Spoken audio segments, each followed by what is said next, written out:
tardes a todos. Siguiendo su misma lógica, mi pregunta y mi curiosidad sería, ¿es verdad que en Cuba la educación es gratis? ¿Es verdad que hay buenos médicos, la salud? Siguiendo esa línea de pensamiento de usted teórica, si vamos a lo empírico, ¿por qué entonces la gente, a pesar de todo, los cubanos arriesgan su vida para salir de Cuba? Tantos años que han arriesgado su vida, ¿no? Según lo que usted me está diciendo.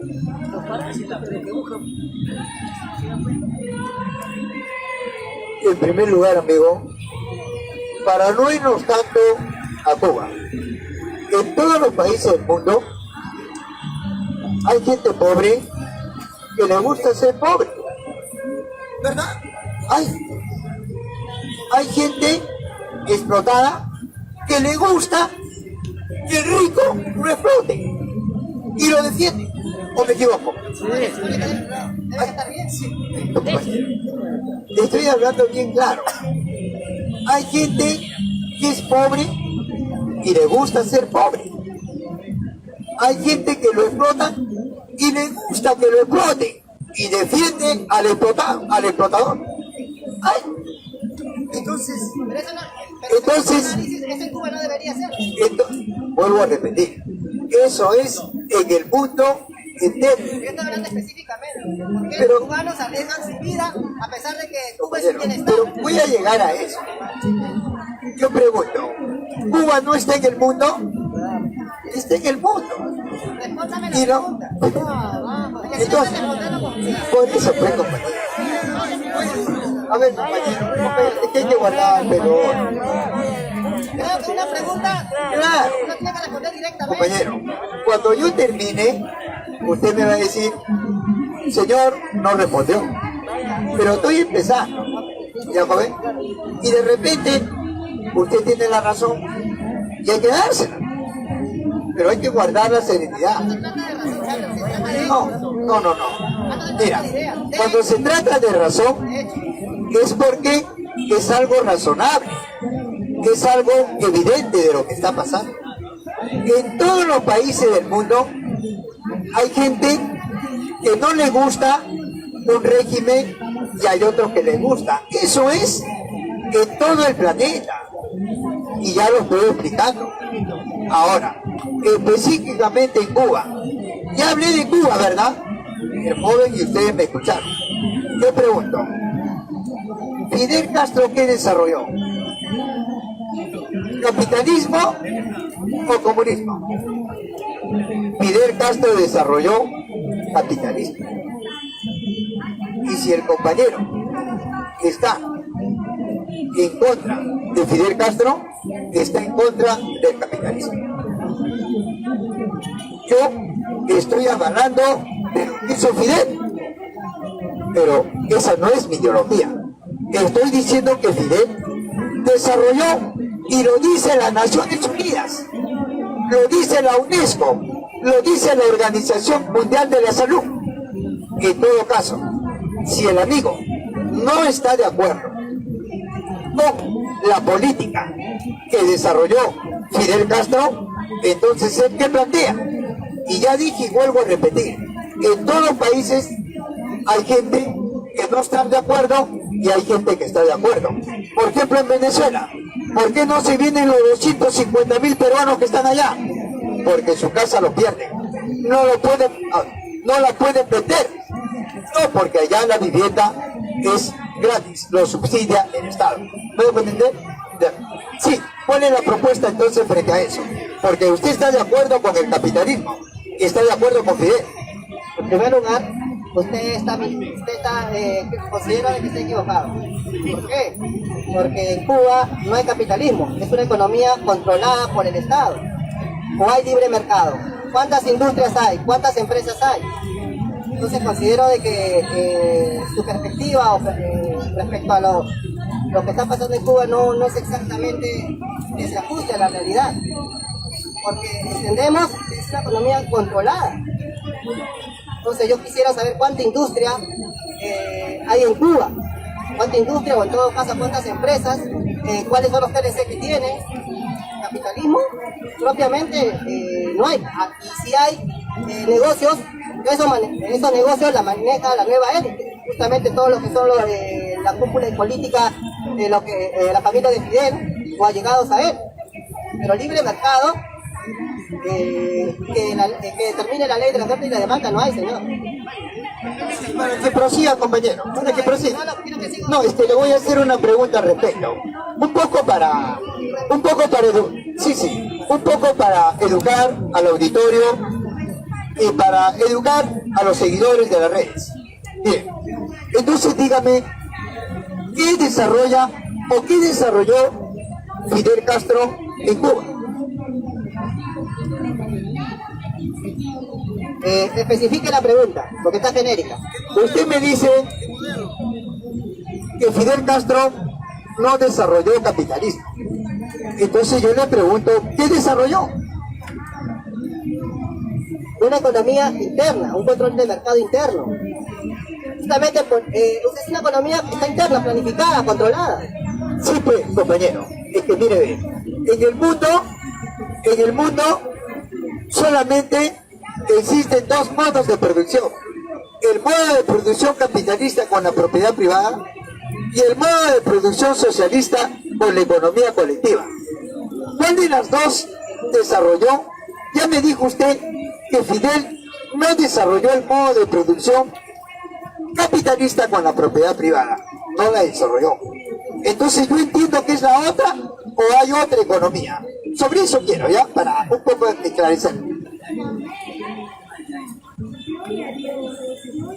Es una economía socialista, señor. Bien, ya la digo.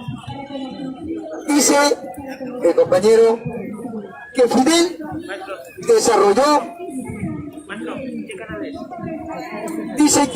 desarrolló una economía socialista.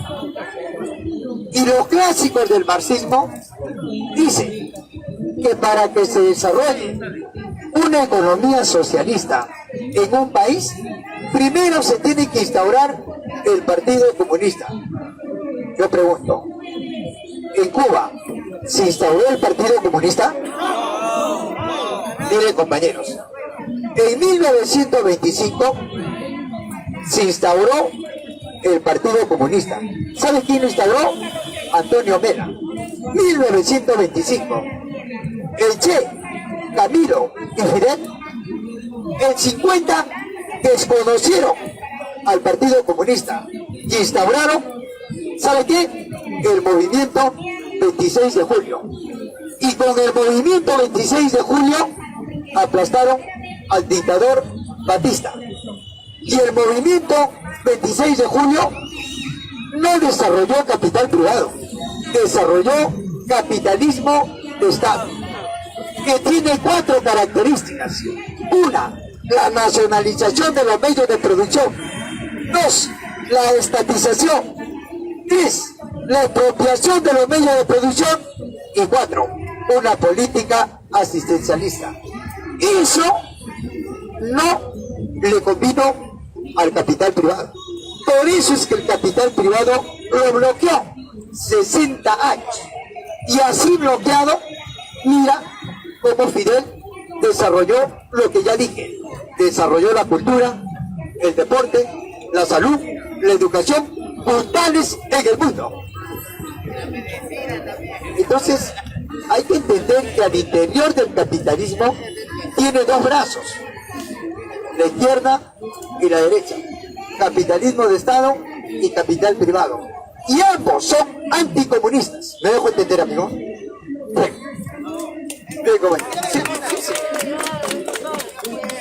He leído algo de Lenin, los bolcheviques y los mencheviques, ¿no? Y la discusión justamente era eso. Por ejemplo, los mencheviques querían todo ese proceso que usted acaba de mencionar, que haya la burguesía, que haya capitalismo, que haya socialismo. Pero Lenin no. Lenin se quería ir directamente se quiso ir directamente a la revolución y se fue. Había una discusión ideológica sobre eso. O sea, no necesariamente las etapas tenían que ser consecuentes. Porque Lenin, usted creo que sí, no me va a dejar mentir, la discusión fue esa y justamente ¿por qué? Porque Lenin, dentro de su carácter, quería el comunismo sí o sí, y evadiendo esas etapas. Y esa fue la gran discusión entre los mencheviques y los bolcheviques. Quiero que usted sustente eso. Cuando hablamos de los mencheviques, estamos hablando de la minoría. Y cuando hablamos de los bolcheviques, estamos hablando de la mayoría. Ese fue un proceso. Ahora bien, Un proceso que después fue mayoría. todo es un proceso. Ahora bien, Lenin, antes de la revolución rusa, participaba con el movimiento popular. Y tal es así que había sectores que le decían que participen a las dumas zaristas, que participen a las elecciones. Y Lenin sabía que participar a las elecciones era desgastar a la organización popular. Pero Lenin, para demostrarle al mundo qué son las elecciones, antes de la revolución bolchevique, participa en las elecciones y saca 8 obreros en las dumas zaristas.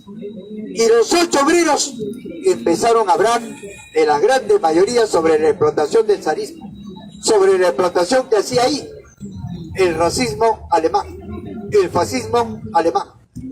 Oiga, ¿qué hizo los zares? A los 8 los llevó a Siberia y ahí los fusiló. Eso lo sabía Lenin, pero ahí está. Lenin con eso le demostró al mundo qué son las elecciones. Y por eso Lenin escribe una gran obra, Criticismo Parlamentario. Y ahí Lenin dice, con estos términos, no hay que ser demasiado tontos ni demasiado bribones, creyendo que a través de las elecciones vamos a desarrollar el socialismo. 2. Una cosa es el marxismo ortodoxo, el marxismo heterodoxo, y otra cosa es el marxismo dialéctico.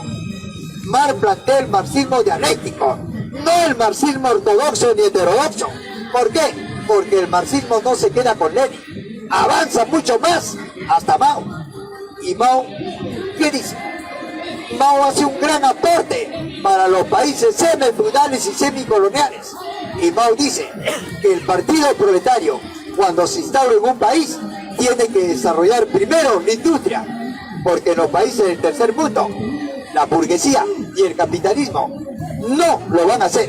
Dicho y hecho, ahí está el Perú. 200 años con capitalismo, 200 años con ese Estado burgués. Dime una región desarrollada. No la va a ver teniendo la riqueza que tenemos. Entonces, Lenin dice y va que primero se tiene que instaurar el partido proletario. Una vez que se instaura el partido proletario, tienen que desarrollar la micro, la mediana y la gran industria. Y le va a costar una guerra, porque los grupos de poder, porque el capitalismo, no van a permitir que se desarrolle la industria con el pobre y le hagamos competencia, porque donde hay competitividad los costos caen. Al imperio no le conviene que el Perú se industrialice, porque vamos a estar igual. Ahí podemos hablar de una balanza comercial, ahí podemos hablar de un tratado de libre comercio, y ellos no van a querer. Lo que ellos quieren es que el Perú siga siendo semifeudal y semicolonial, es decir, exportador de materia prima. Por eso ellos tienen el libre albedrío en contubernio con el Estado para saquear la riqueza. Por eso es que nosotros solamente somos exportadores de recursos primarios y no hay desarrollo. Por eso el cusqueño, teniendo el gas, migra acá, a Lima, y acá que hay. Por eso Lima convulsiona. Entonces, compañero, una cosa es el marxismo ortodoxo, heterodoxo, que no lo plantea Marx. Marx dice que el marxismo no es un dogma, es una guía para la acción. ¿Y quién lo desarrolla? Lenin y Mao. Eso es. Entonces, amigo, en Cuba nunca se instauró el comunismo. En Venezuela tampoco. En Bolivia tampoco. En otras palabras, en el mundo no hay un país que sea comunista y tampoco hay un país que sea capitalista. Entonces, ¿qué hay? Lo que hay en el mundo, en cada país, son dos clases sociales. Una clase dominante que detenta la riqueza y la otra comunista que trabaja, produce y lucha por controlar el motor de la historia, la lucha de clases. ¿Quién la va ganando? El comunismo en el mundo. ¿Ya, compañero? Eso es, amigo.